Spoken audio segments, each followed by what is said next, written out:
안녕하세요. 기술의 최전선으로 함께 떠날 준비, 되셨나요? 요즘 오픈 AI의 GPT-5 출시 소식 때문에 정말 뜨겁습니다. 마침 저희 손에 이 GPT-5 출시랑 그 파장을 아주 깊이 분석한 주간조선 기사가 딱 있거든요. GPT-5 통제받지 않은 권력의 진화. 네, 8월 26일자 기사입니다. 샘 올트만 CEO는 이번 GPT-5를 두고 범용 인공지능 있죠? AGI. 이걸로 가는 중요한 진전이다. 뭐 이렇게까지 말했어요. 네, AGI라는 게 사실 특정 작업만 잘하는 게 아니라 인간처럼 광범위한 지능을 가진 걸 말하잖아요. 올트먼은 GPT-5가 그 궁극적인 목표를 향한 핵심 단계다 이렇게 보는 것 같아요. 맞습니다. 그래서 오늘 이 기사를 좀 나침반 삼아서요. GPT-5가 정말 세상을 뒤흔들 그런 혁신인지 아니면 혹시 기대 속에 가려진 문제는 없는지 그 속을 한번 제대로 들여다보려고 합니다. 자, 지금부터 그 속으로 한번 들어가 보시죠. 네, 그게 8월 7일이었죠. 오픈 AI가 GPT-5를 세상에 딱 공개했습니다. 이미 챗 GPT 주간 사용자가 뭐 7억 명이라고 하니까 그 자체만으로도 엄청난 뉴스였고요. 샘 올트먼 가론 때문에 기대치도 엄청 올라갔죠. 그런데 여기서 좀 주목할 점은 그러니까 이 엄청난 관심하고 기대 바로 그 뒤에는 과연 GPT-5가 진짜 그 정도의 도약인가 하는 질문이 있다는 거예요. 주간조선 기사도 바로 이 지점을 파고들고 있고요. 그러니까 화려한 발표 너머의 실제 성능이나 영향력 이걸 좀 냉정하게 봐야 한다 이런 시각인 거죠. 네, 맞아요. 기사를 보면 GPT-5 반응이 지역별로 상당히 달랐다는 점이 되게 흥미롭더라고요. 기술의 심장부, 미국 실리콘밸리에서는 거의 뭐 열광적이었다고 하죠. 개발자들이 너도나도 GPT-5 활용 사례 올리고 AI 커뮤니티에서는 이게 최고의 모델이다 이런 평가까지 나왔다고 하고요. 네. 실리콘밸리는 정말 뜨거웠죠. 근데 유럽 분위기는 완전 달랐어요. 훨씬 신중하고 좀 경계하는 그런 모습이었죠. 이후에 AI 법안 있잖아요. AI Act. 그거 잘 지켰는지, 또 사용자 데이터는 어떻게 처리하는지, 뭐 특정 기업의 기술 독점 문제, 이런 규제 쪽 문제들을 바로 따지기 시작했고요. 그렇죠. 유럽은 원래 좀 그런 규제나 안정성을 중시하는 경향이 있으니까요. 이건 뭐 여러분께서 만약 유럽 쪽 비즈니스를 하신다면 꼭 체크해야 할 부분이기도 하고요. 한국을 포함한 아시아 국가들은 반응이 좀 더 복합적이었다. 이렇게 기사는 분석해요. 그러니까 향상된 한국어 처리 능력이나 뭐 새로운 기능 이런 거에는 분명히 긍정적이었는데 동시에 야 이러다가 우리 기술 생태계가 완전히 종속되는 거 아니야 하는 그런 위기감도 같이 느꼈다는 거죠. 네, 특히 네이버나 업스테이지처럼 자체 LLM 개발에 힘쓰고 있는 국내 기업들은 입장에서는 이거 따라잡아야 할 격차가 더 벌어진 거니까요. 상당히 좀 긴장했을 것 같아요. 맞아요. 부담이 클 수밖에 없죠. 이런 다양한 반응들을 이렇게 쭉 모아보면 결국 각 지역이나 국가가 AI 기술을 대하는 우선순위가 다르다는 게 명확해지는 거죠. 뭐 실리콘밸리는 혁신 속도, 유럽은 규제나 윤리적 안정성, 그리고 한국 같은 경우는 이제 자국 기술 주권 확보, 이런 걸 중요하게 생각하는 경향이 뚜렷하게 보이는 거고요. GPT-5라는 하나의 기술을 두고 서로 다른 가치와 관점이 막 부딪히는 그런 모습입니다. 자, 그럼 GPT-5가 구체적으로 뭐가 달라졌는지 그 기술적인 부분을 조금 더 들어가 볼까요? 오픈 AI가 가장 강조했던 것 중 하나가 바로 효율성 개선이었어요. 복잡한 추론 작업에서 토큰 사용량을 기존보다 50%에서 최대 80%까지 줄였다. 이렇게 발표했거든요. 토큰 사용량이 줄어든다는 게 단순히 뭐 기술적인 개선 이걸 넘어서요. 실제 사용자 경험이나 비용에 바로 영향을 주거든요. AI 사용 비용이 낮아지고 응답 속도도 빨라진다는 뜻이니까요. 이게 GPT-5의 핵심 변화 중 하나다. 이렇게 오픈 AI는 내세우고 있는 거죠. 그리고 정말 흥미로운 지점이 바로 실시간 라우터 기능인데요.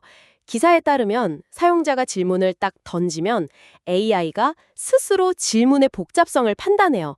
그래서 간단한 질문에는 좀 가벼운 모델을 쓰고 깊은 사고가 필요한 질문에는 고성능 모델을 알아서 딱 배정해서 응답한다는 시스템이라는 거죠. 사용자가 굳이 뭐 이 모델 써야지 고를 필요 없이 AI가 최적의 도구를 찾아주는 이론상으로는 굉장히 똑똑한 방식이에요. 네, 이론적으로는 그렇죠. 효율이랑 성능을 동시에 잡는 뭐랄까 이상적인 접근법이죠. 실제로 기사에서도 간단한 질문에 대한 응답 속도는 확실히 빨라졌다. 이런 사용자 평가가 있다고 언급은 하고요. 하지만 기사는 이 라우터 기능에 좀 예상치 못한 함정이 있다 이렇게 지적을 합니다. 그러니까 여러 번 쓰다 보면 분명히 좀 복잡하고 깊이 있는 답변을 원했는데 상대적으로 좀 가벼운 모델이 작동을 해버려서 결과가 좀 피상적이거나 만족스럽지 못하다 이런 사용자 불만이 나온다는 거죠. 아, 그러니까 라우터가 질문의 의도나 복잡성을 아직 완벽하게 파악하지 못한다, 이런 걸까요? 아니면 성능보다는 효율성을 너무 우선시한 결과일 수도 있겠네요. 기사의 뉘앙스는 약간 후자 쪽에 좀 더 무게를 두는 것 같아요. 라우터의 판단 기준이나 작동 방식이 아직 최적화되지 않았거나 혹은 비용 효율성을 위해서 성능을 어느 정도 희생하는 그런 트레이드 오프가 생기고 있을 가능성, 이걸 좀 시사하는 거죠. 그렇군요. 이게 결국 효율성과 사용자 경험 사이에 근본적인 어떤 긴장을 보여주는 사례라고 할 수 있어요. 즉, 비용 절감을 위한 자동화가 사용자가 기대하는 일관된 고품질 결과와 딱 부딪혔을 때 어떤 문제가 생기는지, 오픈 AI가 이 균형점을 앞으로 어떻게 찾아갈지 좀 지켜봐야 할 대목입니다. 이런 성능 논란 말고도 좀 황당한 실수들이 사용자들 사이에서 화제가 됐었죠. 오픈 AI는 막 박사급 전문가 수준이다, 이렇게 홍보를 했는데 테네시나 조지 워싱턴 같은 아주 기본적인 단어 철자를 틀리는 모습이 포착된 거예요. 네, 맞아요. 그런 실수들이 막 소셜미디어로 퍼지면서 조롱거리가 되기도 했고, 심지어 차라리 그냥 GPT-4.5 돌려달라, 이런 온라인 청원까지 등장했다고 기사는 전하더라고요. 결국 오픈 AI도 이런 비판 여론을 그냥 무시할 순 없었겠죠. 기사를 보면 처음 발표와는 좀 다르게 사용자가 직접 응답 품질을 정하는 모델, 그러니까 Fast, Thinking Mini, Thinking 이걸 선택할 수 있는 수동 모드를 급하게 추가했다고 해요. 기존의 자동 모드 말고요. 그리고 논란이 됐던 GPT-4.5 같은 이전 모델들도 다시 쓸 수 있게 했고요. 아, 정말요? 네, 초기 발표 때 그 자신감 넘치는 모습과는 좀 거리가 있죠.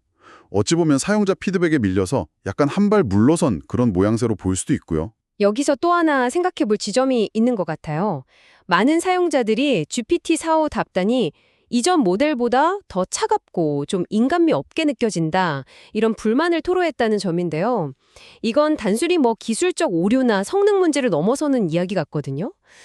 혹시 사용자들이 이제 AI를 그냥 정보 찾는 도구가 아니라 정서적인 교감, 이런 것까지 기대하는 단계로 들어선 건 아닐까요? 아, 정확한 지적이세요. 바로 그 점이 이 기사가 던지는 또 다른 중요한 메시지이기도 합니다. 기술적인 성능만큼이나 어쩌면 그보다 더 AI의 성격이나 소통 방식이 사용자 경험에 정말 결정적인 영향을 미치기 시작했다는 강력한 증거죠. 오픈 AI의 차후 의도와는 별개로 AI는 이미 우리 일상 깊숙이 들어와서 관계를 맺기 시작했고, 이제는 개발 단계부터 사용자의 그런 감성적인 부분까지 고려해야 하는 시점에 이르렀다. 이런 분석입니다. AI가 점점 더 관계적인 기술이 되어가고 있다는 말씀이시네요. 네, 맞습니다. 사용자 경험 측면에서는 이런 미묘한 감성적인 부분까지 점점 중요해지고 있는데, 한편으로는 특정 전문 분야, 특히 코딩 영역에서는 GPT-5가 아주 구체적이고 강력한 성능 형상을 보여줬다는 평가가 나와요. 기사에서는 바이브 코딩이라는 되게 흥미로운 개념을 소개하더라고요. 아, 바이브 코딩이요? 네, 사용자가 명확한 지시 대신에 그냥 모호한 아이디어나 이런 느낌으로 같은 분위기만 전달해도 AI가 이걸 해석해서 웹사이트나 앱, 게임까지 만들어내는 수준을 의미한대요. 그냥 느낌만 말해도요? 네, 심지어 타이포그래피나 여백 같은 디자인적인 요소, 미학적인 요소까지 고려할 정도로 섬세해졌다고 하네요. 정말 놀라운데요. 기사에 따르면 점프하는 공게임 만들어줘. 이런 간단한 자연어 명령만으로도 몇 분 만에 실제 플레이 가능한 게임 코드를 생성하는 사례도 있다니까? 와, 개발자들 사이에서는 진짜 경이로움과 동시에 약간 자기 역할에 대한 불안감, 이런 게 교차할 수밖에 없을 것 같아요. 점프하는 공게임 만들어줘? 이 한마디에 코드가 뚝딱 나온다니 진짜 영화 같은 이야기네요. 개발자 입장에서는 엄청 강력한 보조도구를 얻은 셈이긴 한데, 동시에 AI가 과연 어디까지 대체할 수 있을까, 이런 근본적인 질문을 던지게 만드는 대목인 것 같습니다. 하지만 이 기사는 또 이런 눈부신 발전에도 불구하고 여전히 명확한 한계가 있다. 이렇게 딱 선을 긋습니다. 예를 들면 수백만 줄짜리 코드 속에서 아주 미묘한 버그를 찾아내거나 소프트웨어의 근본적인 구조, 그러니까 아키텍처 문제를 해결하고 시스템 성능을 극한까지 끌어올리는 최적화 작업 같은 거요.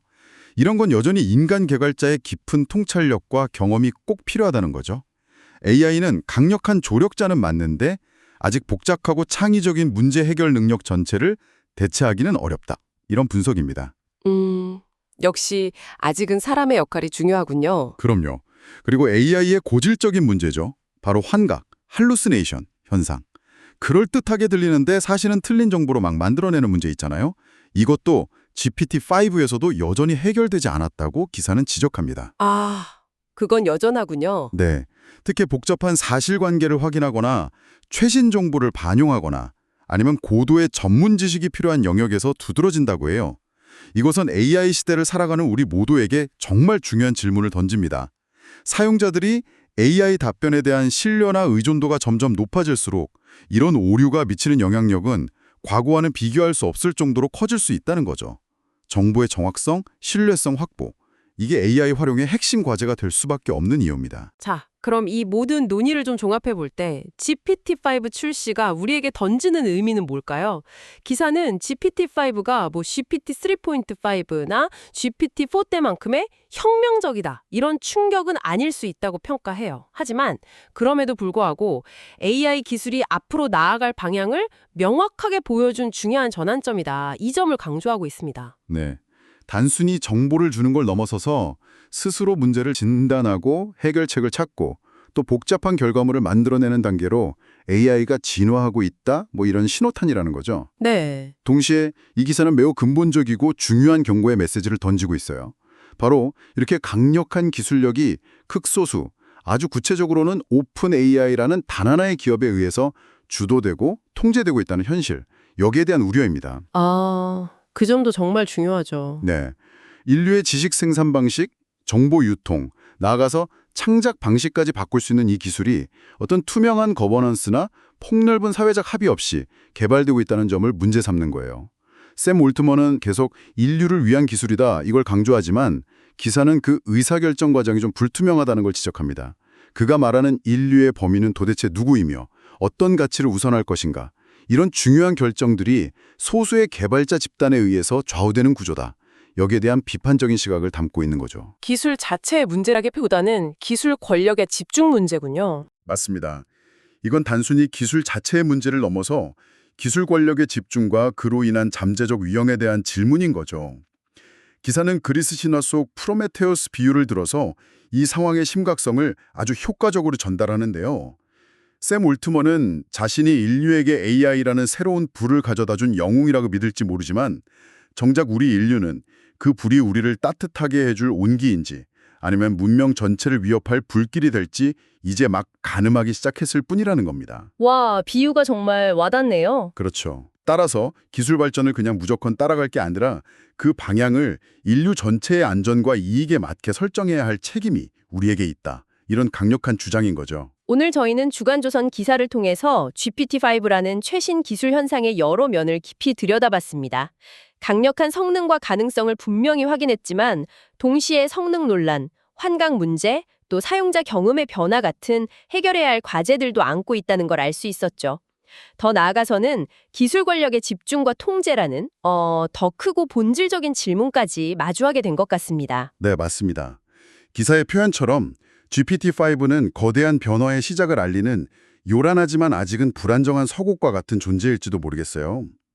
기술 자체의 진보 속도만큼이나 어쩌면 그보다 더 중요한 것은 이 강력한 힘을 어떻게 책임감 있게 관리하고 현명하게 활용할 것인가. 여기에 대한 우리 사회의 깊은 성찰과 합의일 겁니다.